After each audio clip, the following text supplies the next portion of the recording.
Hey! Good morning! Welcome to Unlock Church. My name is Scott Mendenhall, and these are some of my friends. True. Who do I got standing next to me? I'm Rachel Van Rukel. Van Rukel. You gotta say it like That's that. such a cool last name. I know. It's Van weird to Rukel. say. Can you Like- spell it, Joe?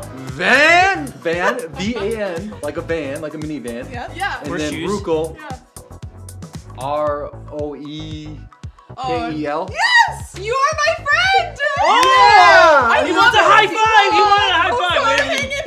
I love it when people know how to spell my last name. Good thing That's like good thing I true- didn't get true asked. love. Good thing I didn't ask. I'd have butchered it. I'd have probably put a Y in there. You have a hall Sorry. pass. It's okay. I have a hall pass. All right, who we got standing over there? I'm Lily, And I'm Joey. and then we're so happy to be here. We are. But here's the deal. It's like you're like seriously next to her last name. Our last names are kind of like Scott Mendenhall. No, I feel like Van Rukel. I know. Lily Van Rukel, Wiener. man. I don't have much to celebrate there. Joey's son. I guess Yeah, you're That's like not- Joey's last. Yeah, you're Wow. last. Joey. It's cool, but it's not like Van Rukel. I think And we okay. also have in the corner Brian. Brian. Hi, everybody. Olsen. Yes, Brian. Brian, I like that you got a little bit of Star Wars theme going on in front of your stuff today. It felt like Star Wars needed to represent today. So there's the coffee mugs, the stuffed R2-D2. Yeah, can't go wrong with that. Okay, let's get to the race and then we'll come back to. All right, let's get tight on right here.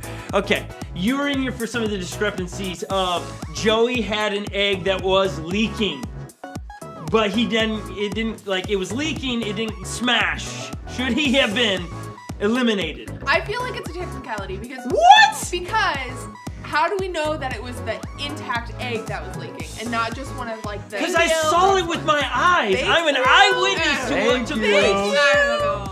I I don't even know what are you thanking? Thank you, Rachel. Thank you, Rachel. Wait, Lily. The microphone's up here, so I was trying to get the thing. Wait, hold on, Lily. What are you thanking her for? Like, what? You counting it a win if I lose then?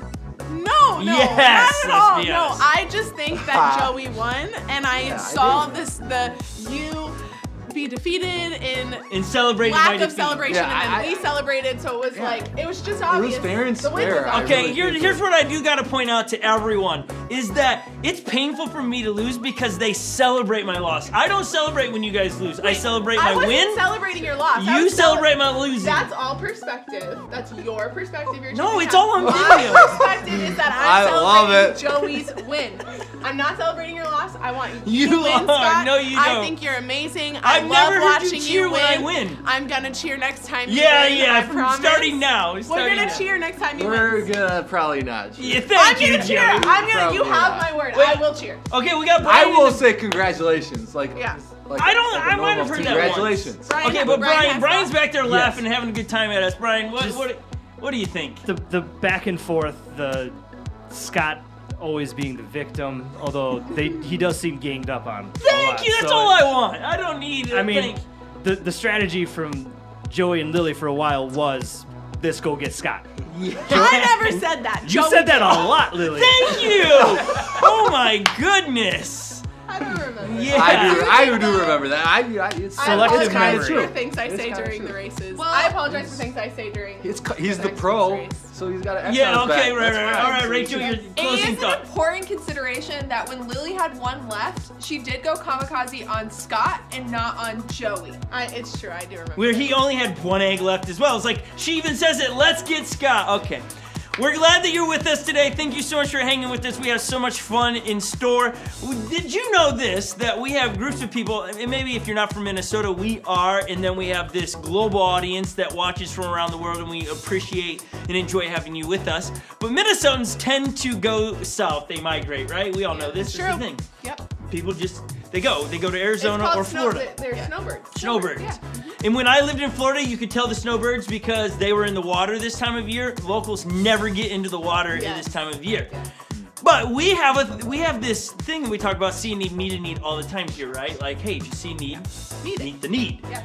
Well, we have video footage that is only 24 hours old of a group of amazing people that are snowbirding right now in South Florida. Or I guess it's not South Florida, but it's on the other side. West. Of It's west. West Yes. South Florida. Yeah, okay. Southwest. But Southwest. nonetheless, Wherever it is that you are. we thought we'd the share Naples area. our group of friends, part of this community down there, seeing a need. And meeting that need. So we'll talk about it right after you watch this amazing footage from National Geographic. Check this out right here. This way. He's gonna be stressed. Okay, stay back, Mathis, stay back. Mathis back. You gotta get the hook out. Whoa! Easy smack you. Mathis. Oh my gosh.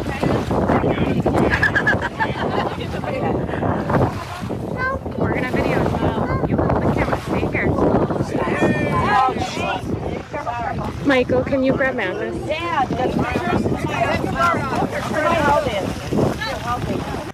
Wow, that's amazing. Okay, I have so many questions that I probably can't get the answers now. Maybe they're in the chat to answer some of this, but I understand it like this. John walked up on the beach and this woman who was a stranger caught the shark and didn't know what to do. So what would you feel like if you were a swimmer and a shark? I mean, that's like a 3-4 foot shark rolling up, right? Like if it bit my leg, it'd mess me up pretty good. What would you do? Would you continue to swim or you'd be like, let's pack up and go home? Heck no. Like, I will buy the pool pass. It's fine. Like, it's okay. There are no sharks in pools. I love it, Rachel. Yeah, the honesty. The honesty of it. Oh my gosh, I don't know what I would do. What would you do, Joey? We all know you're. I'm afraid. I can tell you I wouldn't have done what John did.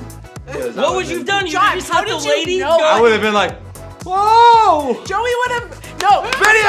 No, Joey, he gets stopped in his tracks, remember, with my knee. Yeah, Like, yeah. he was like, and didn't know what to do. That's what you would do. Yeah, I'd be silent and be like, the shark! Ah! I don't know what I would do. I mean, well done on John. Well done on John Well to done, John. I mean, he saw two needs and met two needs. He helped the lady.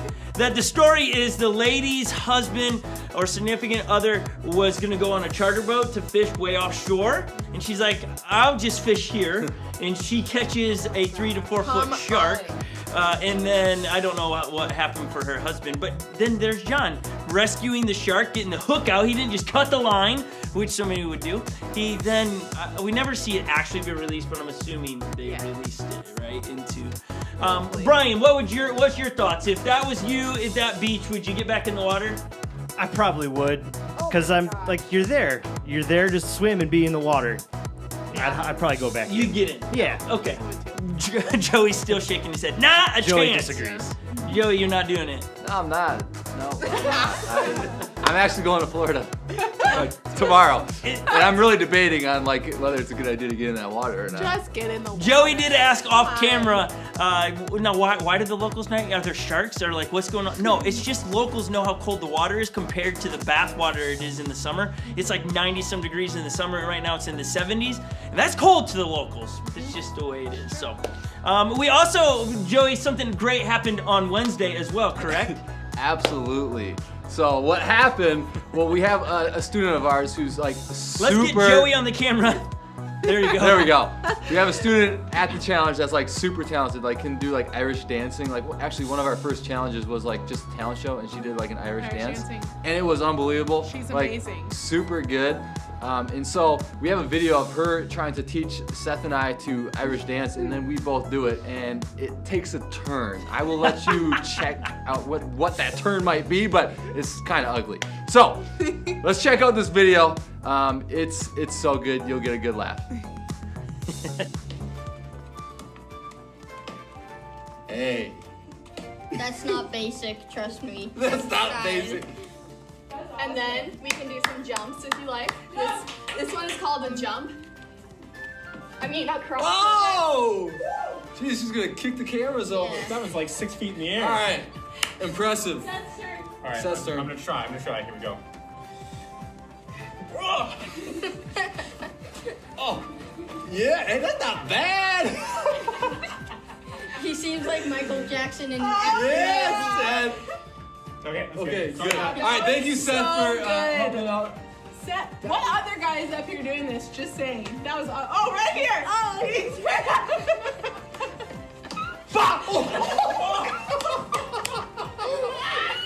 That was real live. That was not pretend, people. I actually did that. Oh, okay. That's was happening. I'm okay. I'm okay. Oh, man. There, oh, woo! Hilarious. Okay, a couple things. When Joey, you say that was real life. That That to me was just funny. Like it wasn't staged, you're saying. Like it wasn't staged, because like there's times where I'm a goofy guy and then they can stage, but completely real life happening right there. Like trying to do what M-Line did with that kick. I could not. And I'm not doing it now, and it didn't happen. It was like could not boom. All right, I did notice in this that Lily, you're emceeing the whole thing, and you called out the boys to dance, but we never saw you do an Irish dance. Yeah, it was just the boys' night to do it. Oh, was it really? It was. We had decided already. Are we thinking like that she should have to do an Irish dance? for all of you right now? Irish dance? I think I'm she not should. Irish. I got nothing Irish in me. That's fine. You can still Did dance. you just watch what I'm not- Seth and Joey did? They don't have Irish in them either. Like Oh my! Not on the. Yeah, I the think box that's is like making me nervous. that Nice, makes, there you go. that's more like Russian dancing. I felt No, like. that's it? Irish. That is. Should I try what M-Line did? Yeah. You gotta get That, out I feel like this Karate Kid. Go watch Karate Kid. Lily's doing the Karate Kid crane kit kind of Was thing. that Yeah. satisfactory for you? No, it was weak. No, it was kind of weird. It was weak. know All that. right, if Oh, you I have did like students, this. have them tune in on Wednesdays. You're gonna Yes. love it. Always Don't. entertained. Special things so happening. Hey, we've done a big opening today with a lot of different things going, but we'd love to see where you're watching from. Would you text in pictures to this number that's on the screen right here in green, 651-276-8797. We'd love to be able to watch or see where you're watching from, if that be in Florida or in England, Canada, Minnesota, or anywhere else in the world. Snap a picture with your bacon. That's the thing people love to do on Sundays, is show us their bacon. And so, isn't that a term like show me bacon? Is that also a money term? Yeah, show me the money. Show me the bacon. Yeah, thank you. Lily gave me the look like, I don't know this. Oh man, show me the bacon! Yeah, Are you thinking bring home the bacon? Bring on the bacon. There you go. That's all I I'm like saying. not It's still heard of referring any to of money. Joey and I are over here like, Yeah. But DJ Brian back there, he knew. Yeah. Always. He's like, bring home the bacon. always Thank mentions you. that. All right, so get those pictures sent in. It is Palm Sunday as well, and maybe for you, you're like, wait, what?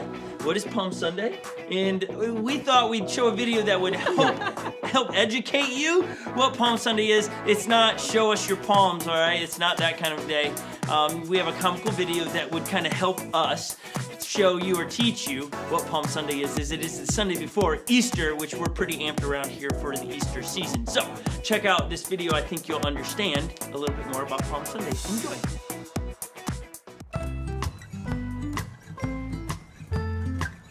Hey, Tommy and Eddie here to talk to you about something really great, Palm Sunday. Yeah, that's the Sunday that we paint our palms purple to commemorate King Saul talking to that palm reader lady, and then we wave him in the air. No, it's not. Yes, it is. No, it's yes, not. it is. No. What Bible do you read? Palm Sunday commemorates the triumphal entry of Jesus into Jerusalem. Now picture this. Jesus rode in on a donkey while the crowds put their cloaks and palm branches all over the ground, shouting, "Hosanna to the Son of David." That's what I said. That's what I meant. Okay, now picture this. Jesus' popularity was going viral. I mean, he just raised Lazarus from the dead in the same community just a few days earlier. Wait, post-dead Lazarus was maybe at the very first Palm Sunday? Yeah, probably. That's so cool. I bet if he was there, he was probably like, "And you're a thriller, thriller, Jesus. You raised me from the dead when you said, get up, get up, get up, ooh."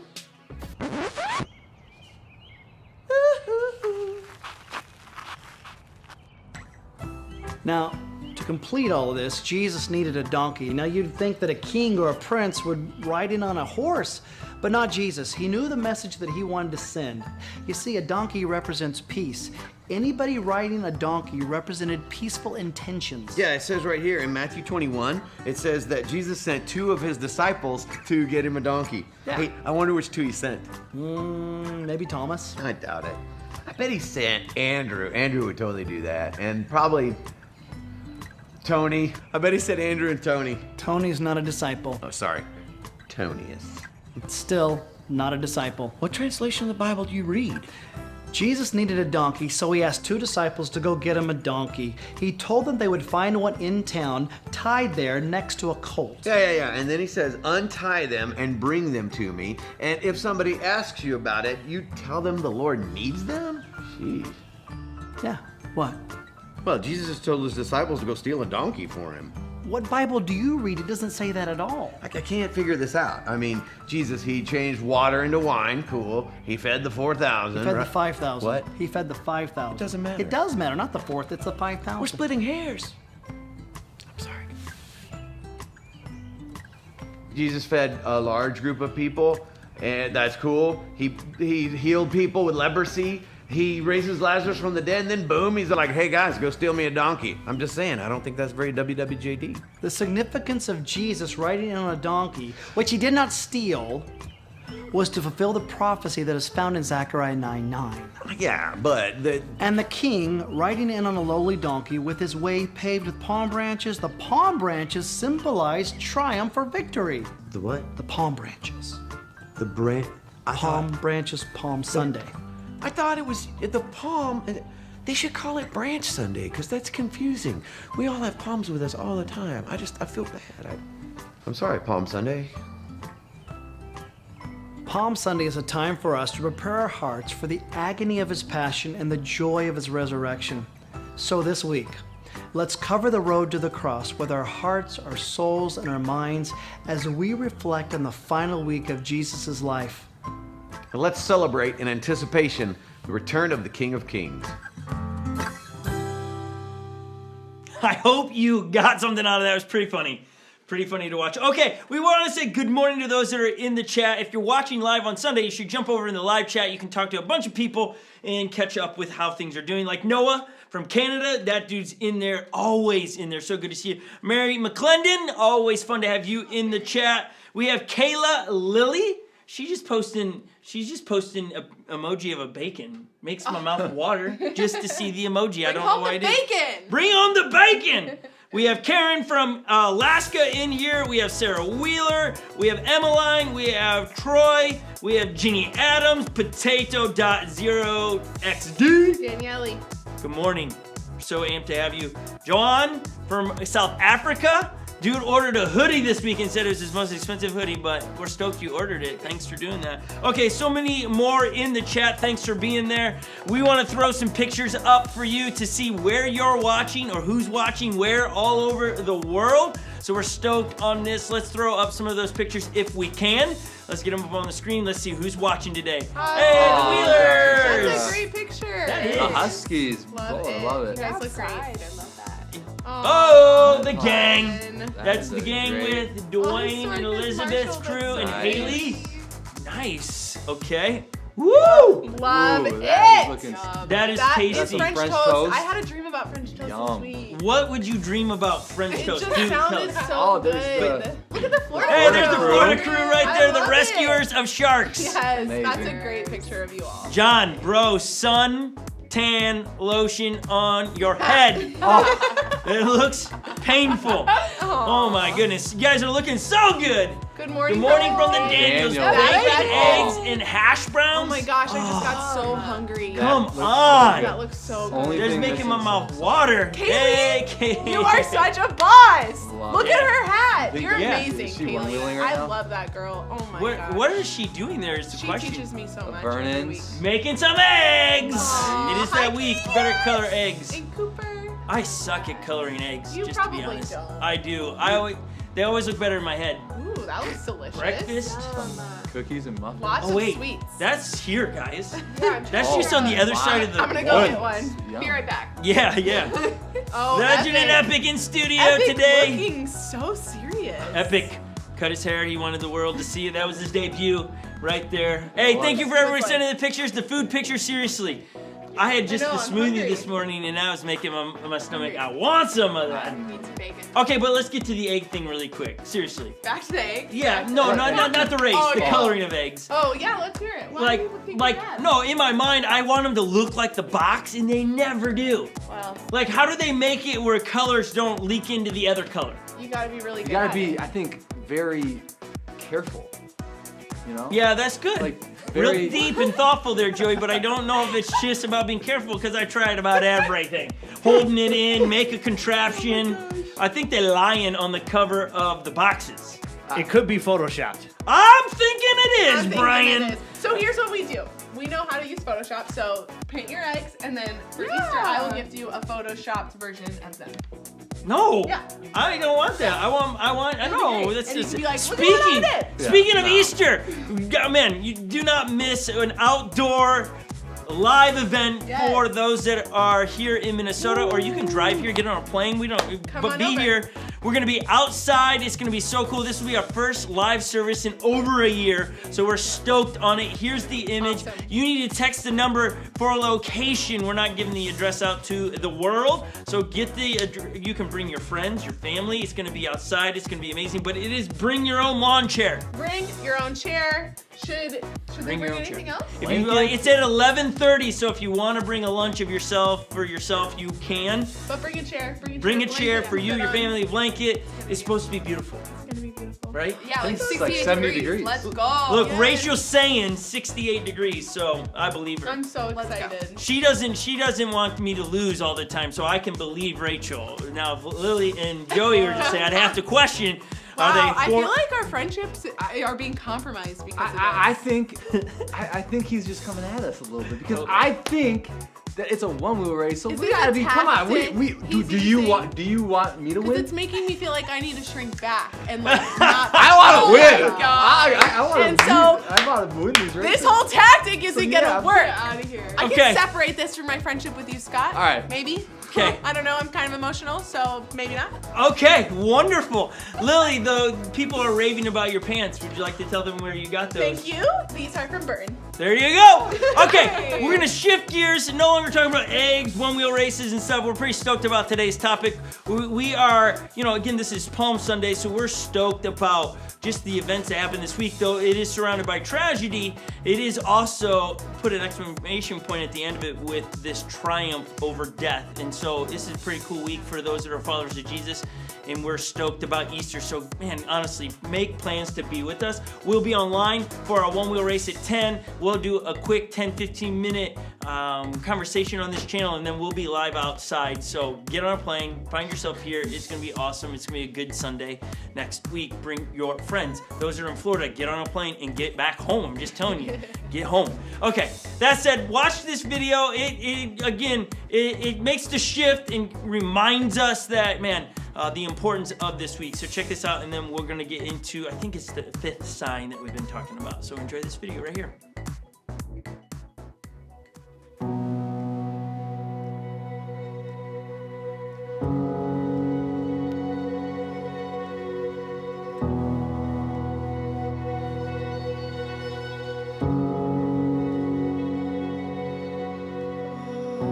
So much has changed since last Easter.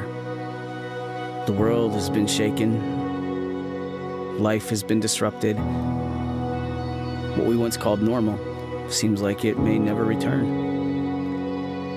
It's been easy to be discouraged, to lose hope, to feel the foundations of our faith begin to crumble. It's hard to keep our feet planted when the ground beneath feels like shifting sand. Now more than ever, we need to stand on the truth of Easter, a day which changed our eternity, changed our world forever. Death was defeated by life. Sin was consumed by mercy. The grave was swallowed up by victory. See, even in the darkest of moments, the love of Jesus could not be stopped. His faithfulness could not be broken. And when the dust settled, Jesus, he stood alive and victorious. Today, may we remember the truth of Easter, the power of the resurrection, and the promise of eternity. Yes, the world has been shaken, but the grave, it's still empty. And Jesus, he's still risen.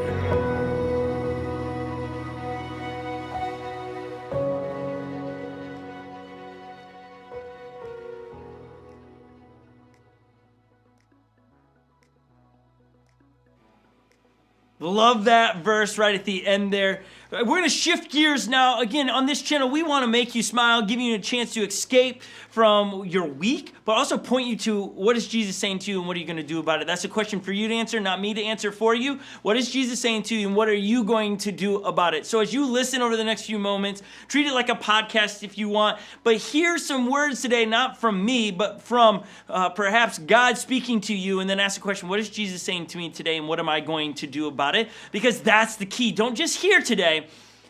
Put it into actions. Don't just listen without having something change in your life. So I'm stoked about today. We're in a series. I keep saying series, but we're not really. We just are going through the 7 signs that author John records Jesus doing. Some of the authors in the Bible, they record them as miracles, but John records them as signs. Signs to what? Pointing to who Jesus is and what Jesus is going to do. So we're going to use that, but let me pose this question at the beginning. I love questions because it allows you to wrestle with it. It's not on me now. It's on you to wrestle. So let me ask this question. Have you ever done anything bad?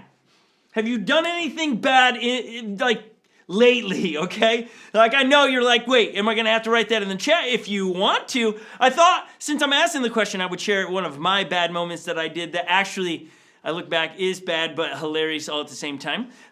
When I graduated high school, I went on a program called ACE Teams, which was a year program where you took 3 months and crammed a year of college into that, and then you travel 6 months across the United States, spending a month at a church at a time, and you travel with a team of 5 people. And I had a team of 5 people we did life with all the time, and you know, you're on the road, and that's all you do life with. It can at times get overwhelming. It can get, you can get irritated with a few people. And there was a young lady that, her and I are great friends, but we irritated each other. We were like polar opposites. We were the yin to the yang. She graduated high school super early. I was not that guy that did that. We were just polar opposites, but yet we could have great conversations, and at times we rubbed each other wrong. One afternoon, she had rubbed me a little bit wrong, and we happened to be in a Walmart, and again, when you're traveling, you don't get to go to movie theaters, so you buy a lot of things like DVDs and CDs. Tuesdays, we would go to Walmart to pick up the latest DVDs so we could watch as a team, so we're checking out the DVDs, and at Walmart, you know those little sensors that are on DVDs so you don't steal them?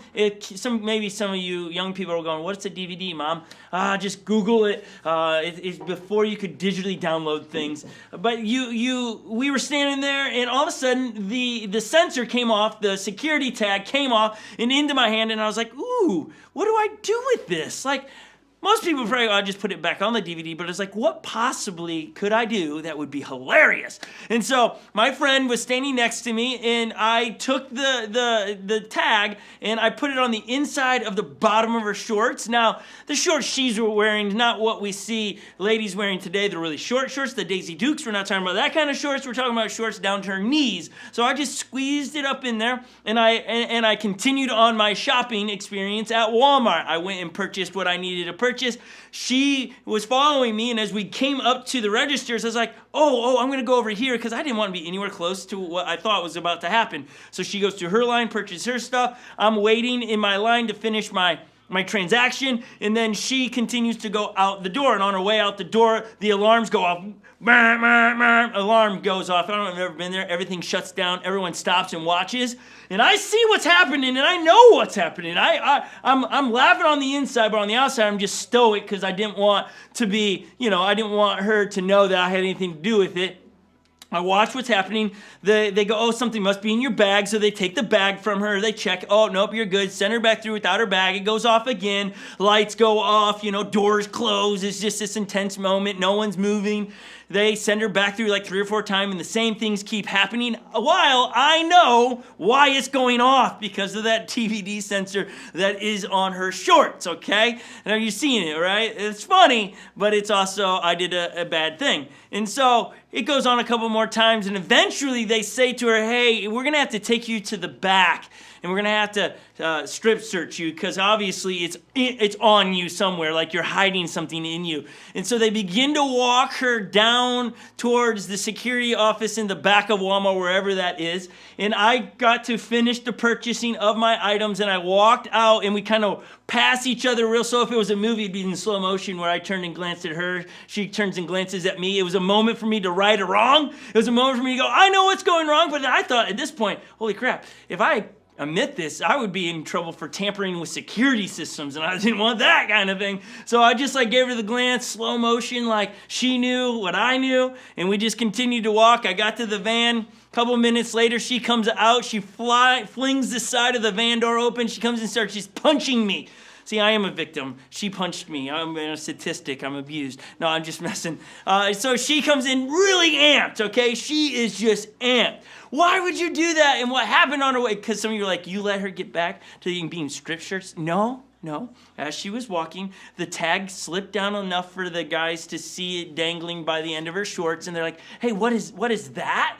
And then they pull it out. I was like, oh, you must have brushed by something and it got stuck to you. Sorry, we didn't see that earlier. And she did not get strip shirt. She came. So everything's fine. It could have potentially worked out bad, but I wouldn't have told you the story if it had. So she comes in the van. We've made up since then. We talk, not regularly, but often, and we tell stories about each other because that's the relationship we had. So when I ask the question, have you ever done anything bad? I put my hands up in the air and I tell you one of my bads that's kind of on the comical side and not so embarrassing. Some of you are like using this to leverage with your teenage kids right now. Don't do what Pastor Scott did. You're going to say that is not right. And that's right. Don't do that. Or just don't get caught. No, don't do that either. Just don't do it, okay? Don't do bad things. Doing bad things is dumb, okay? But I tell you that in a comical way to admit that, hey, we've all done bad things.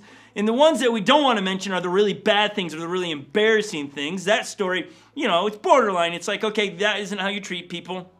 I was like 20 years old. I was 19 probably at the time when I did that. So the frontal development of the brain for guys isn't until like 25 years old. So it hadn't developed yet. I think it just developed yesterday, really, to be honest with you. So I tell you that story to say, I'm in the boat with you, okay? Have you ever done anything bad? The answer is yes.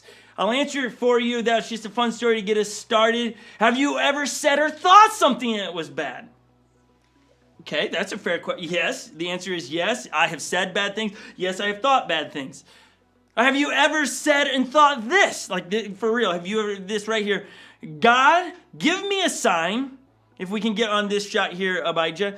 God, give me a sign that I may know you are real or that I may know you are there. Have you ever prayed that before? Have you said, okay, God, if it's really you, if you want me to take this job, make the rain go up instead of down. And then I'll know it's you, God. We're like, have you ever done that? God, I need a sign that you're really real. Like, if you're really real right now, Amazon will deliver a package that I didn't even order in the next 5 minutes. Have you ever done this? Like, this is real life. This is what so many of us do. God, give me a sign that I might know you are real.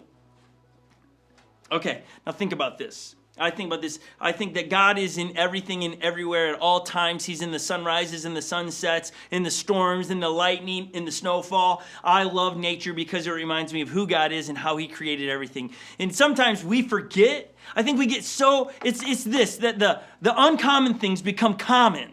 It's like when you first get married to your lovely wife, it's so uncommon to have a wife. You're like, woo, I love being married. This woman, I get to wake up to her. And that's like the honeymoon period. And then all of a sudden, the uncommon becomes common. And when it becomes common, it's just like, it's the old ball and chain.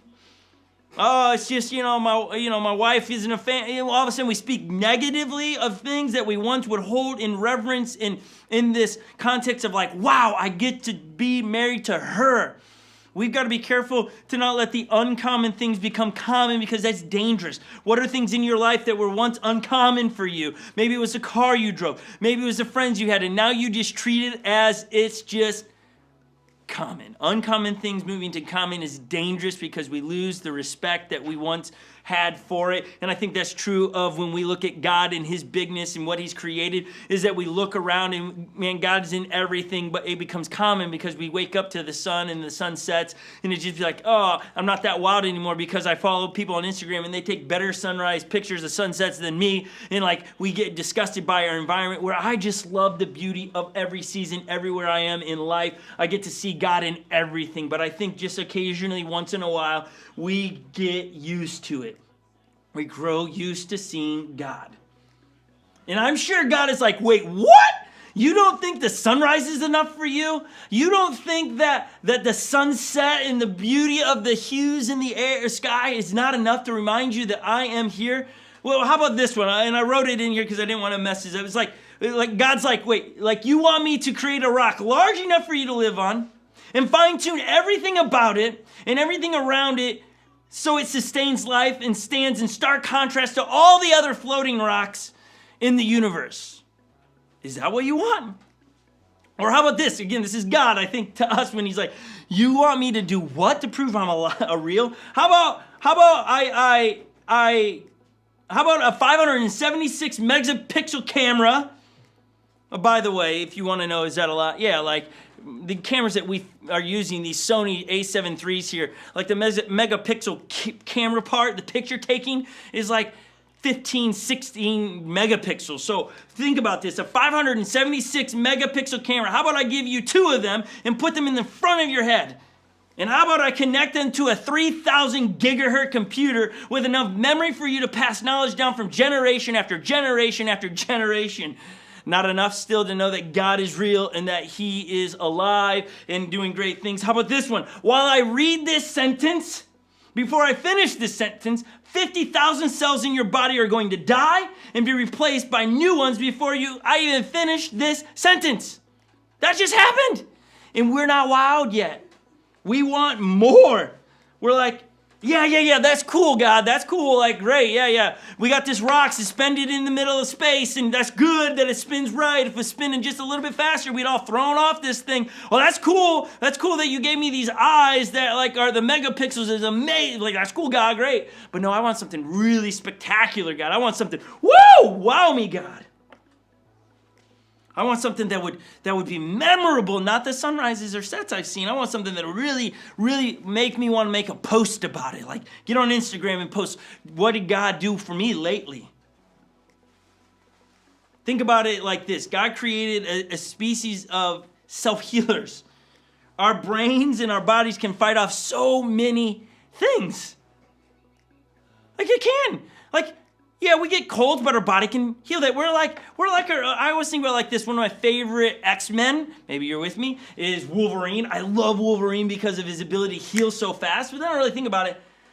I can break my bone, though I can't heal as fast as Wolverine, but my body still heals. It puts the bone back together. I think that's mind-blowing. It's just crazy. Like when I lived in South Florida, I used to always try to catch those lizards all the time, and I would break their tails off all the time.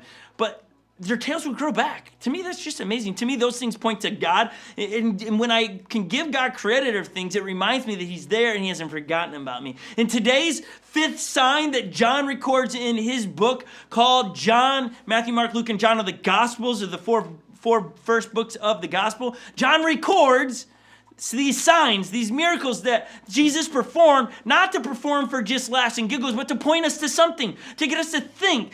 Signs always tell us something. Miracles are great, but when he writes them as these are signs for what? The answer to the question is why are these signs? Why is John putting these signs in there? Is because he's trying to point us to who Jesus is.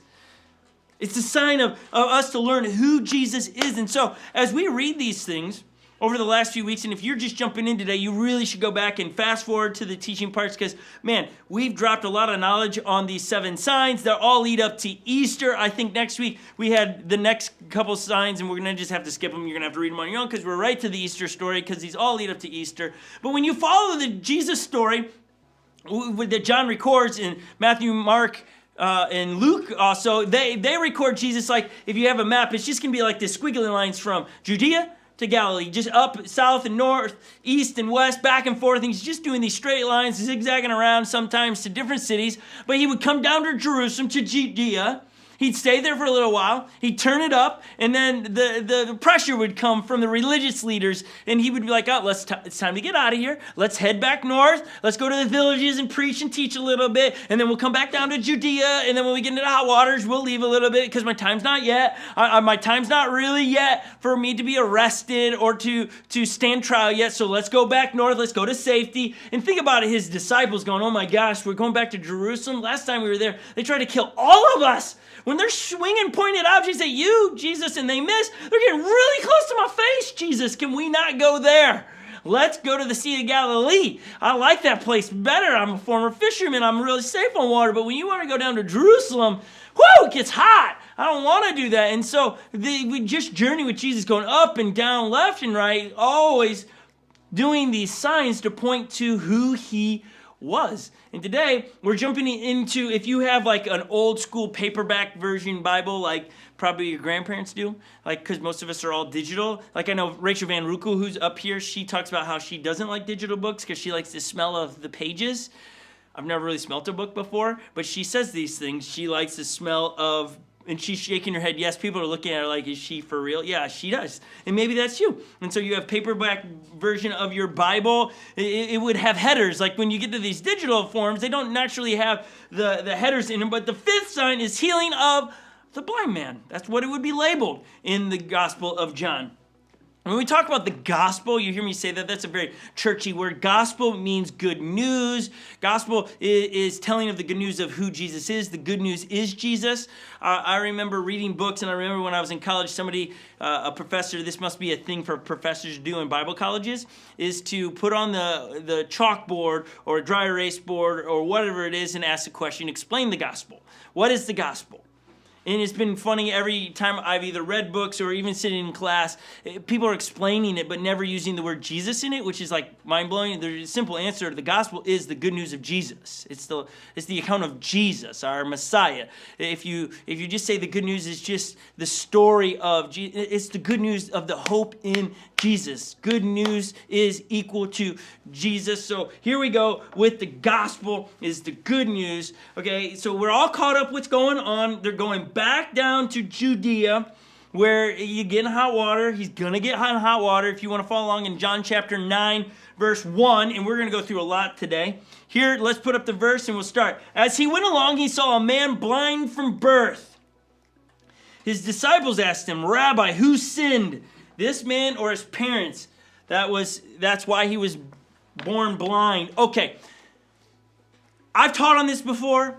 We're not going to spend a whole bunch of time here, but you got the scenario. They're walking. They see a dude that's been blind from birth. John's making sure we understand that this isn't new to this man. This man's been born blind.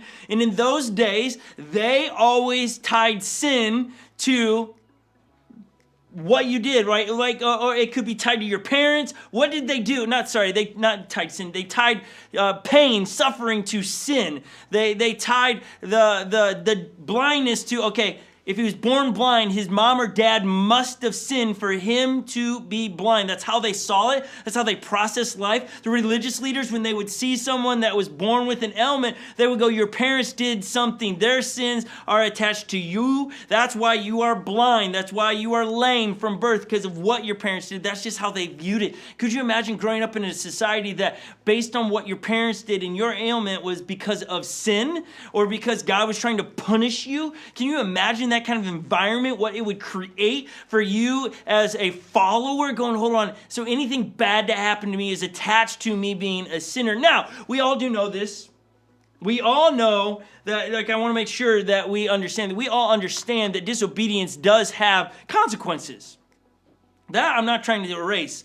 When I am disobedient in the physics of the world, like let's say gravity, okay? Let's say I want to be disobedient to gravity. I'm like, I don't believe in it. I don't think it's a thing. I think it's because I wear the Van shoes that keep me on the ground. So I'm going to go to my roof and I'm going to just take the Vans off and I'm just going to step out and I'm going to float. That's great. You can look at me like I'm a crazy person because you're like, that's nuts, man. Why are you going to do that? The law of gravity, if you step out of those bounds, you're going to be punished for it. And I jump off the roof or I step off and bam, gravity still works despite where I sit on my position on thinking of it. And I hit the ground and break both legs. That's not God's fault. That's nobody else's fault. But my disobedience has led to the consequences. And a lot of times in our lives, there are consequences for our disobedience. Okay, we got to make sure we understand that, because it's not God doing something to you because you did something. That's not what love requires from anyone. Love is not a punishment of like, I'm going to even with you. Now, what love does require from great parents and leaders is not punishment to pay for something you did, but there is discipline to make sure that we learn, hey, that's not the right way to behave. As a parent, Holly and I, we discipline, we correct our kids when they step outside the boundaries so that they understand, hey, when you're out here, you hurt yourself, you hurt people, and you want to make sure young people know where it is safe and not safe. It's like, man, let's be honest. If one of your kids ran out in the middle of the street, are you just going to throw a party for them and go, oh, yeah, right, you just ran on the street, that's okay. I mean, danger's out there. No, you're probably going to make sure they understand not to do it again. I have a black lab. His name's Vader. Love that guy. And the first time I had Vader as a puppy, I knew that I needed him to understand the boundaries of his yard. And I knew to make it memorable for this dog, I'm going to have to do something very spectacular for him to not forget, this is your yard, you don't go in the street. So the first time he ran into the street, I grabbed him by the scruff of his neck and his butt, and I just picked him up and I chucked him back in the yard. Now you're picturing it much more violent than I actually did. Remember, I said I love this dog, but I was a little bit more violent than just a loving owner. I made sure he knew what he did was way wrong. And then I said, you stay in your yard. This is your yard. I let him know it. He cowered down, tail tucked. You know what? Now when I say yard, he knows. Why did I do that? It wasn't because I was trying to shrink his world. It wasn't because I was trying to be a cruel owner. I was trying to protect my dog, because I knew if he went out on the street, the consequences might be irreversible. It might not just be a broken paw, it could be death. And so I'm going to teach him. I'm going to discipline him. I'm going to have purpose to the discipline. Discipline without purpose is not discipline. That is torture, maybe. That is anger being released. Discipline with purpose is what God has in our lives, and so do parents and great leaders. Discipline with purpose is healthy.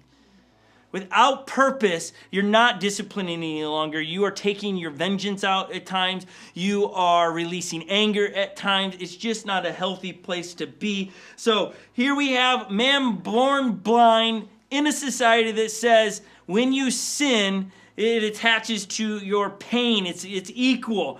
And here the guys are going, okay, Jesus, who sinned?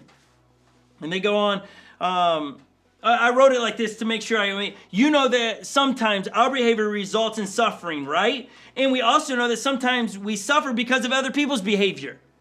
I want to make sure we all understand that. I wrote it here in big, bold, purple letters. Make sure you say this, that you and I know that sometimes our behaviors result in suffering. And we also know that sometimes we suffer because of other people's behaviors. That's just truth.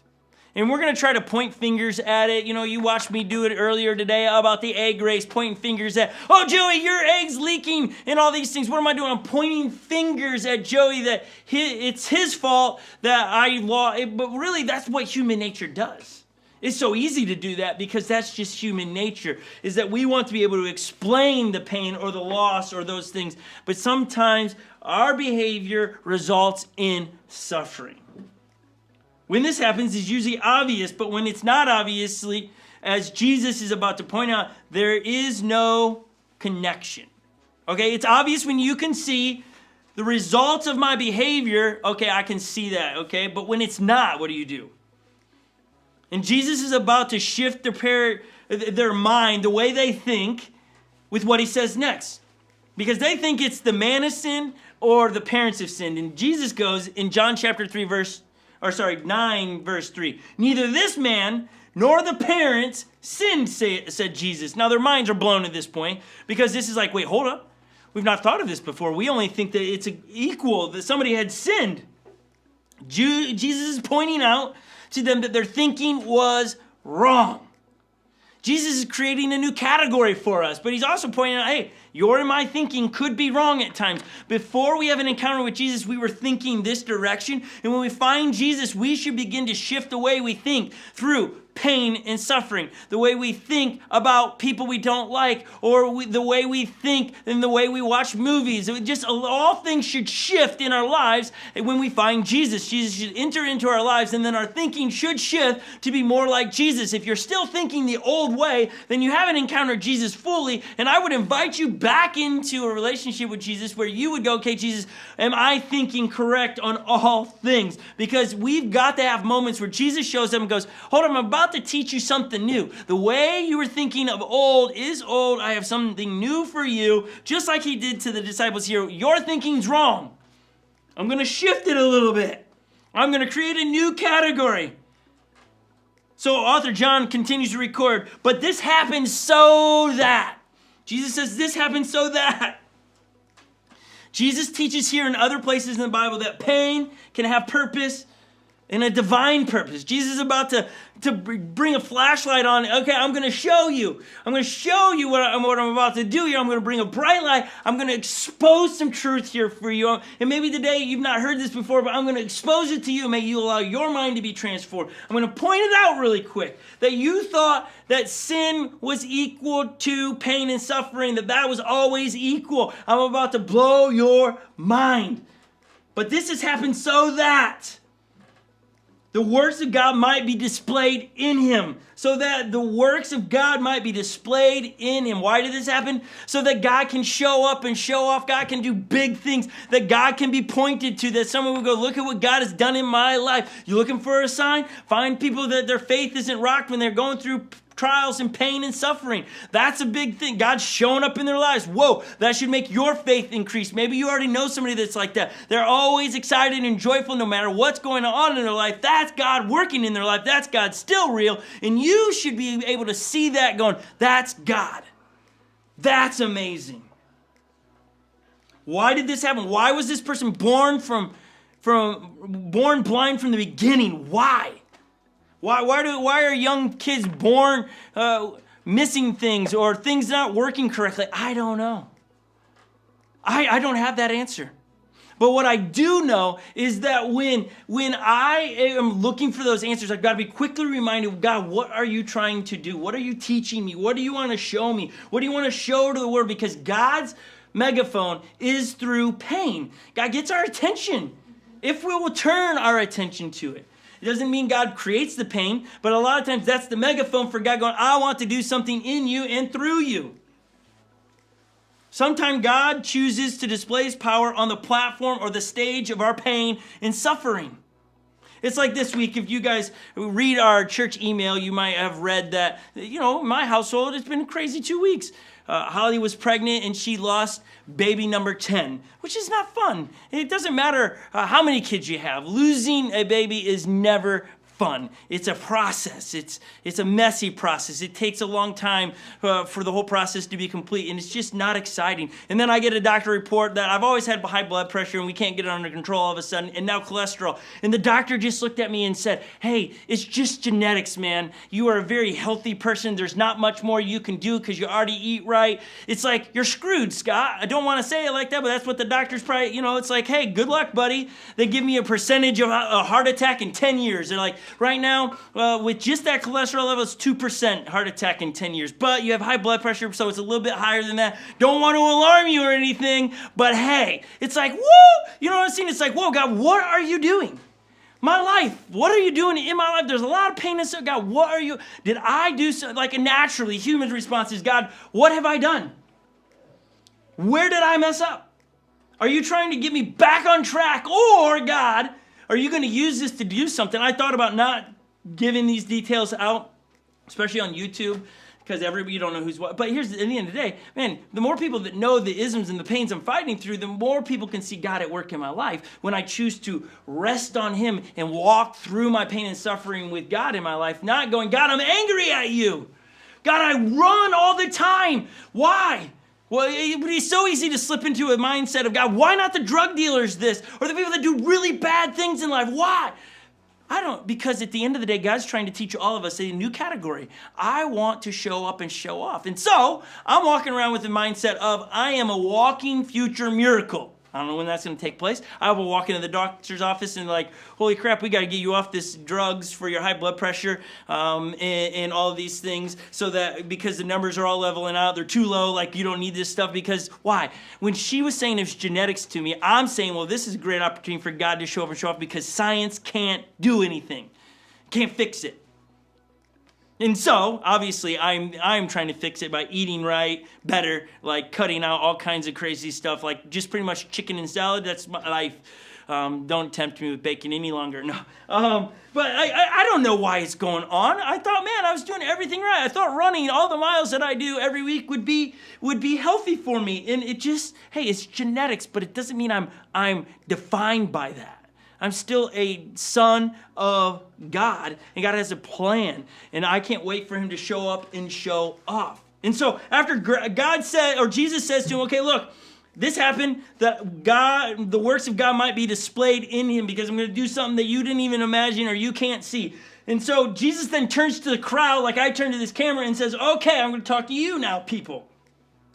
As long as it is day, we must do the works of him who sent me. I think we have this. Yeah, it's on the screen. Night is coming when there no one can work. Okay, now the people are just completely, they're like, wait, hold on. Here you are going to Jesus. We're talking about this dude and his blindness and suffering, and you changed the topic. Like you go into like, as long as the days are long, it's like a Romeo and Juliet line all of a sudden, like, woe is me, sad hours seem long. It's like, that's a real line from Romeo and Juliet if you didn't know, as Lily kicks over a water bottle back in the background. But here is Jesus goes, as long as it is day, we must do the works of him who sent me. Night is coming when no one can work. And it's like, okay, great. You didn't answer any of our questions. You changed topics. We're confused. And you do this all the time, Jesus. Why don't you just answer our question? He goes on, and John writes it down. While I am in the world, this is Jesus in John 9:5. While I am in the world, I am the light of the world. This is what Jesus is saying here. My identity, who I truly am, will never be more apparent than right now. The light of the world, that's me. The light of the world will never be brighter than right now while I am on planet Earth. And when I leave it, it'll be dark.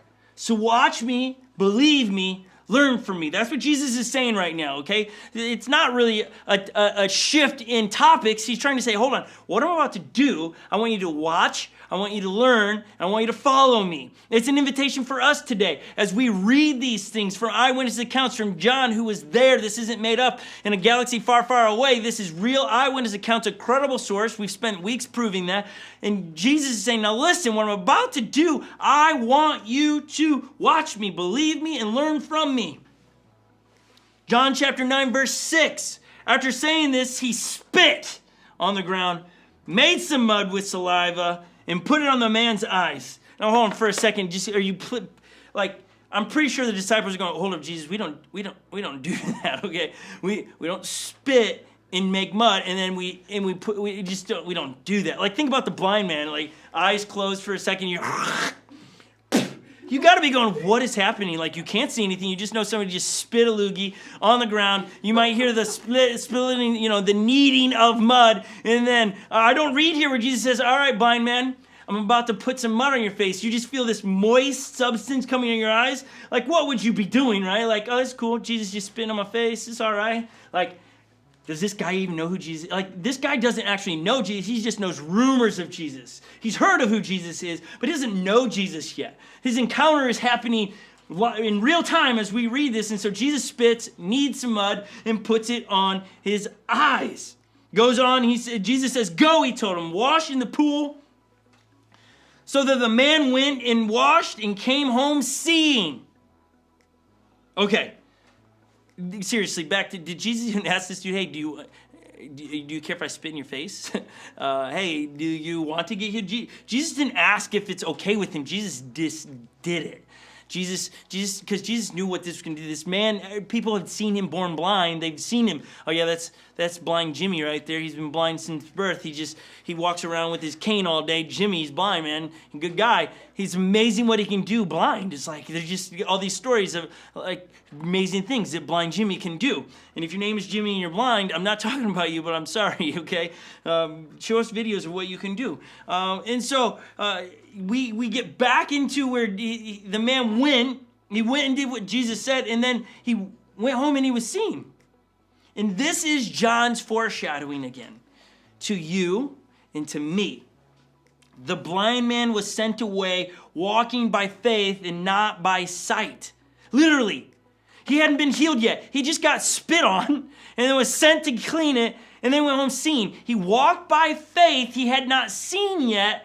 And in faith of taking those steps of blind faith, he then saw, he listened to Jesus. Maybe you are on the fence in your relationship with Jesus. Maybe you've been watching behind the chats and you're just watching every week and you're enjoying what you're learning, but you're on the fence about who Jesus is. Maybe this is you, the foreshadowing of, hey, walk by faith. Just because you can't see yet doesn't mean you won't see the truth of Jesus, who he is. Continue to log in, continue to watch, continue to study, continue to read about who Jesus is. And as you do that, your sight might just perhaps maybe one day be restored where you'll see who Jesus is for who he is, and he'll change your life forever. Walk by faith. Blind faith. It's the foreshadowing that we don't know everything about Jesus yet. We, as followers of Jesus, I don't care how old you are, you grew up in church, flannel words, you know it, you've read the Bible every year since you've been a follower of Jesus, front and back, more than anyone else in the world. Jesus is still alive, he's still going to speak to you, and he should be changing the way you see things, the way you treat people. We are not perfect. Jesus should be intersecting into our lives all the time, and so we all walk in some form of blindness. We're just unaware that we're blind in those areas until Jesus goes, tap, tap, tap. Hey, it's time to work on that area in your life. You're a little bit too selfish when it comes to this thing in your life. You're too needy with this area. And Jesus, tap, tap, tap, we're blind, but now we see. This is the foreshadowing in the story of the man was sent away blind, but then got what he wanted, healing. Go and wash. He did. The blind man did what his heavenly Father would want you and I to do, to choose to trust in someone he could not see based on rumors about that person. He'd never seen Jesus before. He'd never seen Jesus perform any miracles because he was literally blind. Yet he trusted in the rumors he had heard about Jesus.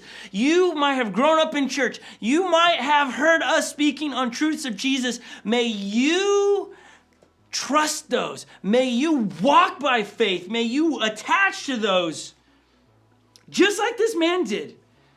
Jesus later says, we're going to fast forward and I'm going to paraphrase it. Jesus later says, blessed are you guys. He's talking to his disciples. Blessed are you because you saw all this stuff, all the miracles, all the signs that I was doing. But I'm telling you, double blessed are those who believe and have not seen yet. He's speaking of you and me who weren't there and saw Jesus die on a cross and rise again, or didn't see Jesus walk into Jerusalem with palm leaves hitting the ground on a donkey. I mean, have you ever thought about this? A grown adult man, probably 6'4", Joey's height, riding a donkey, his feet probably dragging on the ground, and how ridiculous he would look. How humbling he came in. He didn't come in as a mighty soldier going, I'm going to take over this. He came in humbly. He came in with peace on a donkey. Why do I believe that? Because eyewitness accounts are recorded. I was once blind to that truth. Now I see. John 9, verse 7. So the man went, washed his eyes, came home seeing. His neighbors and those who had formerly seen him begging asked, is this the same man who used to sit and beg? Some claimed that he was. Others said, no, he only looks like him. But he himself insisted, I am the man. I am that man. Goes on. How then were your eyes open, they asked. He replied, the man they called Jesus made some mud. He didn't say, hey, he spit. You notice that he just said he made some mud. He had some water in a bottle. He just dumped it down there and stirred it around. No, really, he just, and he just didn't say it. He said, made some mud and put it on my eyes, told me to go wash. So I went and washed, and then I could see. Where is this man, they asked. I don't know, he said. It's not in here, but I'm pretty sure he went, I don't know. I didn't see what way he went. Little joke there because he was blind, you know what I'm saying? If you're tracking, if you know, okay? You're following me there. We got a few chuckles in here. Thank you, Lily and Rachel, for the courtesy chuckles. But they're asking, where'd he go? And this dude is still going, all I know is I had an encounter with somebody I only heard of, didn't see him, and he changed my life. Where is he now? I don't know. So they brought to the Pharisees the man who had been blind. Now, the day on which Jesus had made the mud and opened the man's eyes was on the Sabbath. And according to the Oratora, a couple weeks we talked about it, you had the law of Moses and this Oratora that couldn't be wrote down. It was just passed down verbally to everybody. Oratora was of like, okay, you must wash your hands before meals. And they were like, well, where's my hand? Is it this part? Is it here? And then the Oratora said, no, your hand's to your elbow. And so they just made this absurd, like, here's your hand, but really just to be safe, this is your hand, so just wash all this. They had these laws that were really outlandish and absurd, and so they're like, okay, it says one of the commandments is don't work on the Sabbath, and like, well, let's define work, and they begin to define work, and so they started saying you can't heal or you can't do medicine on the Sabbath because that would be work. You can't knead bread. So really, when you look at this story, Jesus sinned twice according to them. He healed, he practiced medicine in a sense. It wasn't really medicine, but he healed somebody. And then he kneaded mud, which is a sin because it's the equivalent of kneading bread. So Jesus is really doubly sinned here. He sinned a few weeks ago when we read a different sign because he healed on the Sabbath. And here the guy's going, wait a minute, okay, this is great. This dude is a sinner. Problem was that Jesus didn't fit into their God box. These religious leaders had these God boxes, and let's be honest, we all have God boxes. We read these religious leaders and go, okay, they're crazy. They kept putting Jesus in this God box and said, God only works like this and does this, and then all of Jesus comes and says, I'm gonna just kick down the God box, okay? I'm gonna define it differently. I'm going to love everyone. I'm gonna give you a definition of love, and I'm going to actually execute it with my life. I'm gonna walk through what love looks like and what does love require. And here we got these religious leaders keep trying to put God back into a box. Nope, get into my box. And you and I do this all the time. We do this all the time.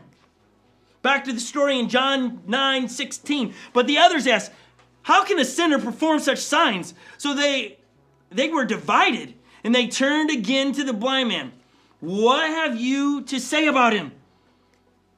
It was your eyes he opened. The man replied, he's a prophet. They still don't know who Jesus is. They're still trying to figure it out. Continue on by the author John's story. They still did not believe that he had been blind and had received his sight until they sent for his parents. So they're like, okay, bro, you making this stuff up, you crazy town. We're going to go talk to your parents who gave birth to you. Let's bring them in and interview them. And so they bring his mom and dad in and like, okay, hey, is this your son? Was he born blind? Do you know the man that healed him? And start questioning his parents. And I guarantee you his parents are freaking out at this point because you don't get called in on the Sabbath day from the religious leaders unless you did something wrong. They're like, holy crap, we're going down to this temple. Honey, did you do something? Like, did you get caught in some kind of sin? Like, let me know because we're about to show up and they're going to call us out on some stuff in front of people and this is going to be really embarrassing. So they're not walking like, woohoo! Oh man, we got an upgrade today, baby. We're going to the temple. They're going to move us up to the high part of the city. We're going to get a big house. We're going to get the right kind of dog. Woo! It's going to be amazing. Okay, no more donkeys for us, baby. Chariots and horses. No, they go and show up and they're going to get accused. They're going to go, hey, your son, is this your son? So they walk in all kinds of nervous, like, oh, honey, do we really want to go? John records, is this your son, they asked. Is this the one you say was born blind? How is it that now he can't see? We know this is our son, the parents answered. And we know he was born blind, but how he can see now or who opened his eyes, we do not know. Ask him. He's of age. He will speak for himself. His parents are going, hold up. I wash my hands of this situation. I don't know. All I know is that I can see that he once was blind, but now he sees. I can tell that. But he's of age, meaning he's old enough to account for himself. So ask him. You don't need me. Okay, I just have to say that his parents didn't want to get in trouble, so they're going to shovel it off to him. Okay, Jewish leaders, leave us alone. And they were also saying, hey, look, I wrote like this. There was no room in the worldview of what they were seeing and for what they were experiencing and for what was happening right before their eyes. When they were saying, hey, I don't know how this happened. I just know that he was blind and now he's not, but I don't understand. In my worldview, this can't happen, but it has happened. Oftentimes, that's what God does in our lives, is our worldview gets rocked when we allow Jesus to speak into our lives, and he can change us forever when it's like, oh, I shouldn't think like that towards those people. Oh, I should love the people I hate. Oh, wow, I didn't know that that's what love would require me to do. John goes on, his parents said this because they were afraid of the Jewish leaders who already had decided that anyone who acknowledged that Jesus was Messiah would be put out of the synagogue. That is why his parents said, he's of age, ask him. When it says put out of the synagogue, meaning they were going to get kicked out of the community. They were going to be ostracized, like move out of Judea. Hit the road, Jack. Don't come back no more, no more, no more. Get out of here. That's what they were concerned of. So they were like, hey, we're not having this conversation. You talk to him because I don't want to be kicked out of our community. The religious leaders were really the ones who were blinded by the worldview and view of God. They were blind by their assumptions. Be careful to not be the religious leaders when it comes to people that you do life with and people you don't know. Remember a couple weeks ago when I talked about Francis Collins a few weeks ago and he talked about willful blindness? It's our choice to not study or go get questions. We're just willfully going, I don't want to know. I'm not going to study. I'm not going to look into it. It's willful blindness. You're not blind on purpose. It was just your decisions.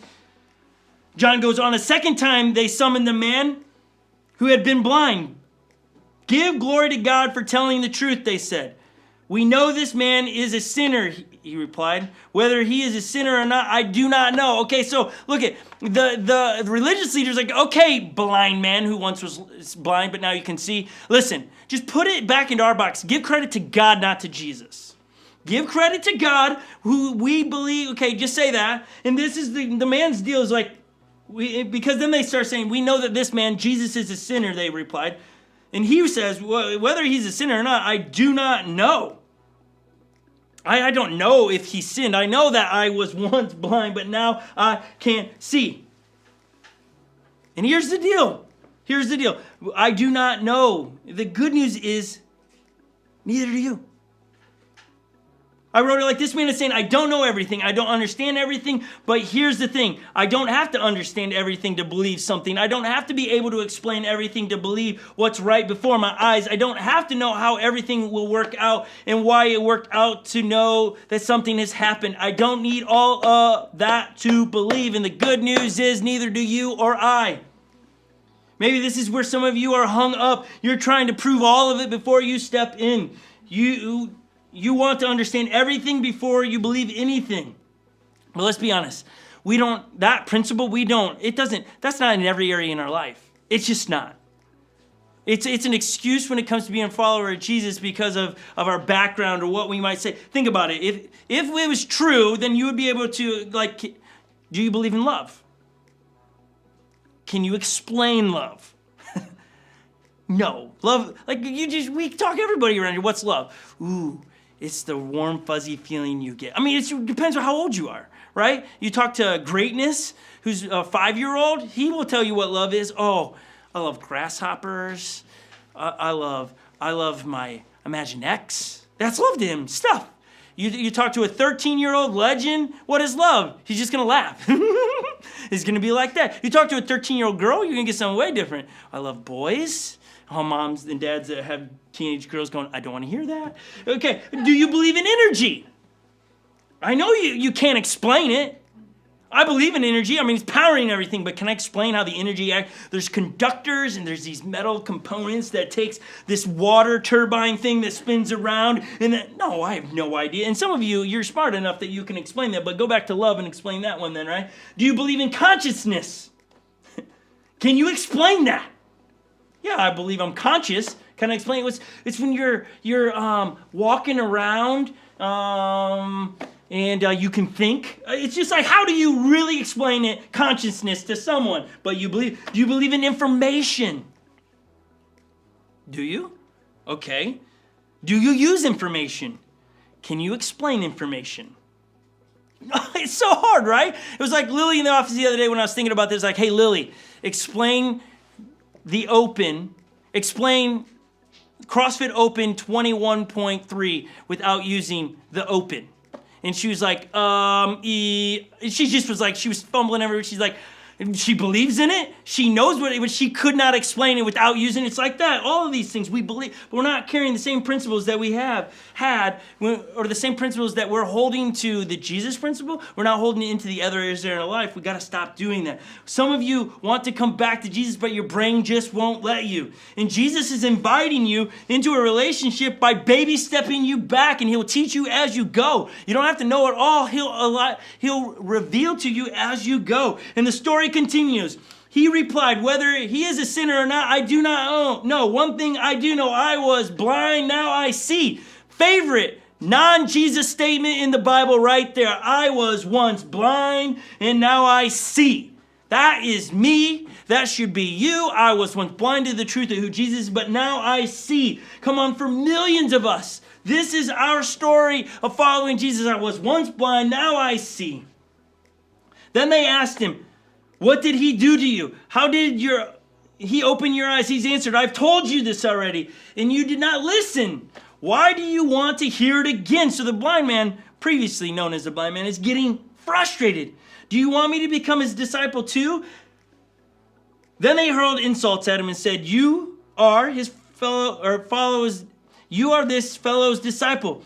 We are disciples of Moses. We know that God spoke to Moses, but for this fellow, we do not even know where he comes from. The man answered, now this is remarkable. You don't know where he comes from, yet he opened my eyes.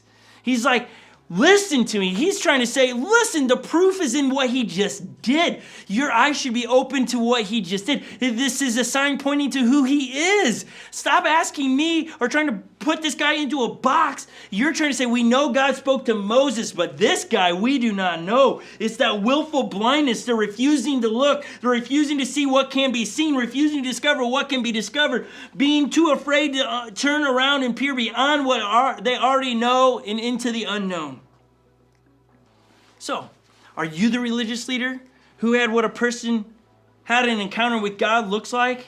So are you the religious leader who had what a person that had an encounter with God looks like? Or like the man who knows he encountered God? Are you running around going, oh, no. That's not what a follower of Jesus looks like. Or are you a person that goes, I know what it looks like when somebody has an encounter with God? Or are you going, I've had an encounter with God? I wrote a couple paragraphs like this, so I want to read it. We should be most curious, the most accommodating. And when I say we followers of Jesus, those that grew up in the church, this should be our motto. We should be the most curious, the most accommodating, the most accepting, the most loving, the most compassionate, the most open-minded people in any room we enter. We should not be afraid to gaze past the frontiers of our knowledge, past the frontiers into our ignorance. We should not be afraid of those things. We should become studiers. The Bible, the authors in the Bible, I think it's Paul talks about the Bereans who would study the scriptures. They would study it. They would hear what people would speak, and then they would go and read it on their own and become studiers. We should be, again, as followers of Jesus, we should be the most excited about science, which for years Christians have snubbed their nose to science, but science is proving so much of God's value and worth and what he's done. Instead, we get afraid of, what if science would prove that God doesn't exist? Way wrong answer. Use science to prove God's existence. Woo! We'll flip the world upside down. We should be the most excited about creating context for people who are far from God to move towards God. That's what we do here at Unlock Church. I mean, we're using whatever we can to point people to Jesus, to give them a chance to be people that can see, to be once blind and now can see, figuring out how we should be more excited about those things. And any step anyone takes towards God, whether it fits into our little box or not, it should excite us to no end. Even if they don't get the words right, even if they don't get the theology right, and even if they don't pray right. When somebody says, I'm thinking about Jesus, we should go, woo! woo! Parties should be thrown, because that's the idea. People that start thinking about Jesus eventually start being like Jesus. It starts with the thought. And so when people start going, I got a question about Jesus, we shouldn't go, well, man, I saw you in your Instagram post or on Facebook that you were partying up the other night and you were smoking some things you shouldn't be smoking. It's not about that. Ask them, what do you want to know about Jesus? Because it ain't your job to change them. It's Jesus' job. So point them to the person that changes people. Stop being the changer. It's not your job. We're just supposed to deflect on off to me. Look at Jesus. We are to be the moon. We are to reflect Jesus. Last night the moon was popping off. I have no shades in my room, and it was all up on my face at like 3 a.m. last night, just shining in. And in the moment, I was thinking, man, the moon is awfully bright. And what it's doing is it's popping the sun rays off of it and reflecting it down here. The moon is just a ball of rock.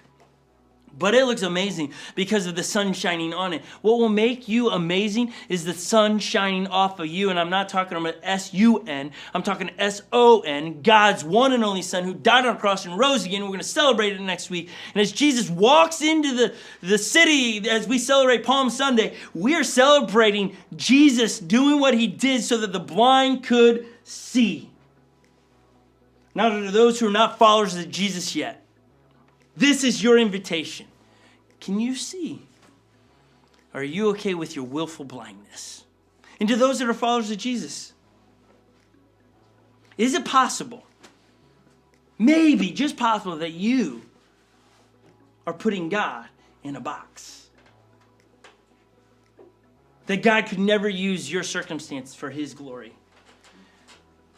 Is it possible that this sign is a reminder that we were all blind, but now we see when we enter in a relationship with Jesus? And what I want is to leave you with those questions, and I do that. I want you to, we got a great song from Martin Smith. It's an energetic one, because, man, I'm stoked on this. I hope you're stoked on it. I hope you see what Jesus is trying to teach. And again, this sign pointed to Jesus, like, look, this is foreshadowing that the blind will see, and they'll have never seen Jesus with their physical eyes, and they'll have never touched him. But the blind will see. Let's sing this song, hum it along, but as you do, have a conversation with God. Maybe you need to get God out of the box. Maybe we need to get back to being excited when somebody just talks about Jesus. Let's join Martin Smith and his friends and sing along. Enjoy.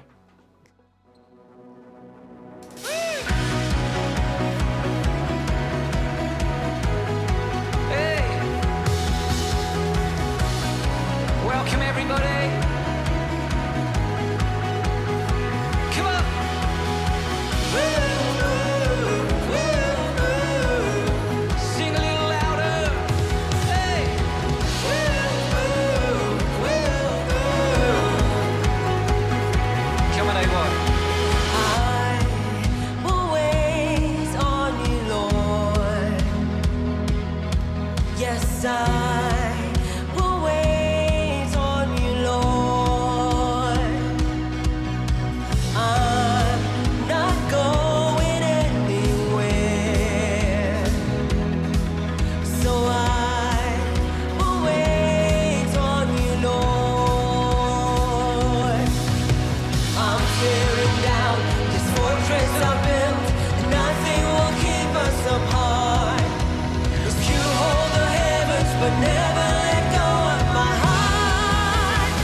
Nothing will keep us apart.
man, we were dancing around in here. That song gets us jacked.